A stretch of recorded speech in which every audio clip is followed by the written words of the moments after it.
Hey, welcome back everyone. Rob here from Ramp Studio Comics. So in today's video, I'm showing you a process that I've been messing around with where I sculpt a head in Zbrush and then I utilize that for reference and then draw it off to the side. So this is something that I've tried a few times. And by the way, you can actually export these models as OBJ files and bring them right into Clip Studio. You cannot bring them into Procreate without UV maps, so just keep that in mind.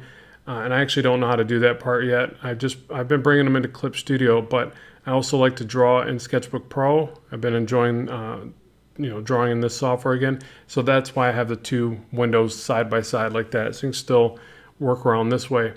Now, for those of you that are immediately like off put by this because ZBrush is expensive or it's a subscription model, I get it.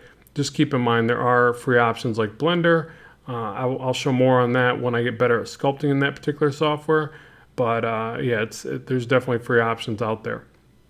So the reason why I'm sharing this is because I feel like this is a really great way to get past some particular aspects of drawing these characters in dramatic or steep angles, really dramatic upshot, or I went with a pretty basic version here just to kind of showcase what I wanted to talk about. But at the same time, any which way you want to tilt that head, there you go, you've got it. So even though it might look like a bad use of your time to sit there and try to sculpt or even learn to sculpt and sculpt these various actors for your comic or whatever storytelling you might be doing, I feel like it's not. Like, I feel like it's a good use of our time.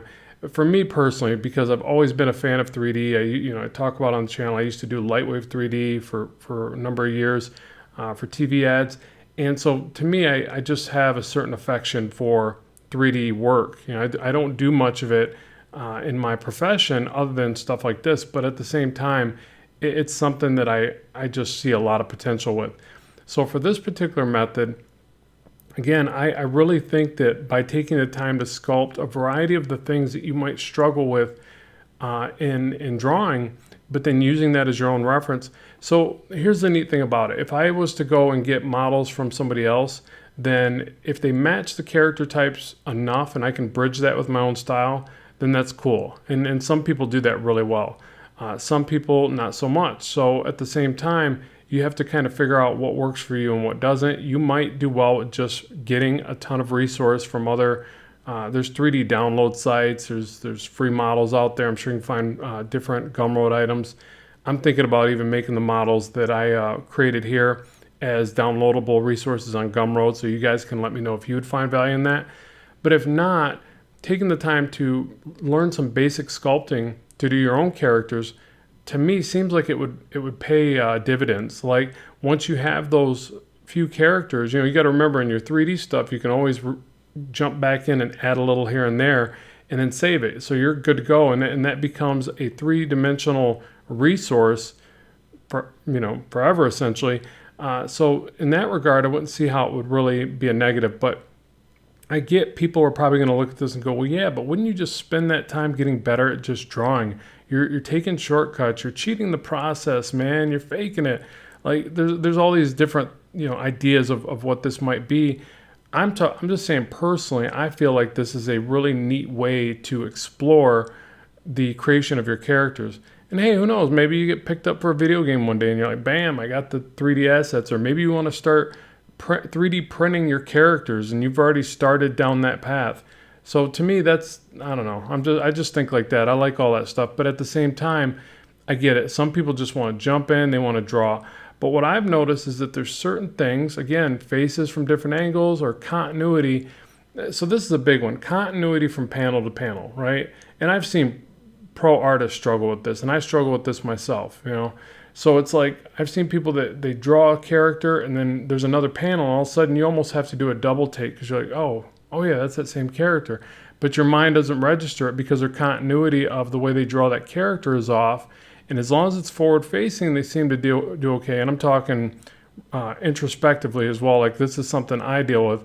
And then all of a sudden you go to a different panel. It's like, man, was that even the same character? So to me, this is super impactful for that because, again, you're going to have the source material to rotate them to whatever angle, and it's that same character, and then you still use your style to develop it further, do exaggerations, facial expressions. Because I'm not saying you want to sit there and sculpt everything that you're going to use. You're just going to use the base kind of model, mannequin if you will, and then develop it on your own from that point.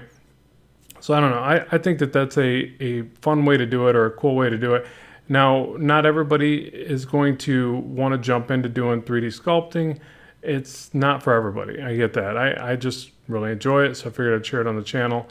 And then another huge advantage for me that I've found is that by taking the model and lighting it whatever way I want.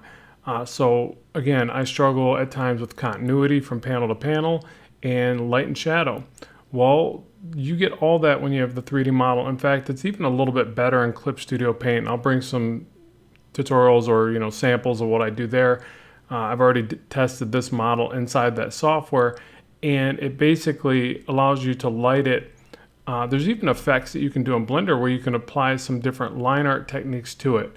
Again, I know people are just probably thinking, wow, that's all sorts of cheating, but I think it's a lot more food for thought, and you still can sit here and draw everything you want in your own style. That's really why I put them side by side. I made sure I wasn't going to start with some beginner trace version of it. But again, if you're a newer artist, I'm going to tell you even that is okay. Just to start, just to learn, but then eventually you segue to where you're drawing by visually studying these things.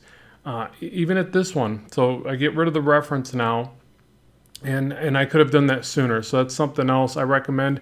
Play around with different intervals of where you study the reference, and then you put it away and you go with your own imagination, your own memory, whatever you want to call it. Just play around with your own ideas after the fact.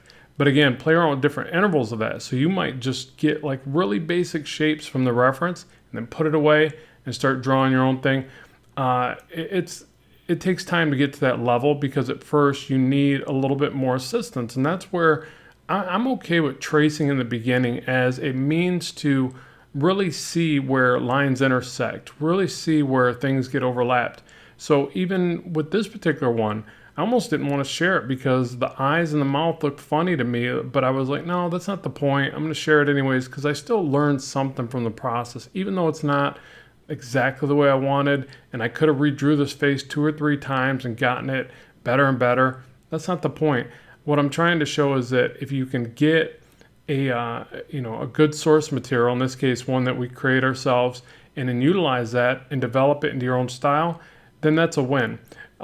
You're going to get better over time. Like I always say, it's like there's only so many things you should revisit before you're like, whoa, this is not productive. I need to just get this done.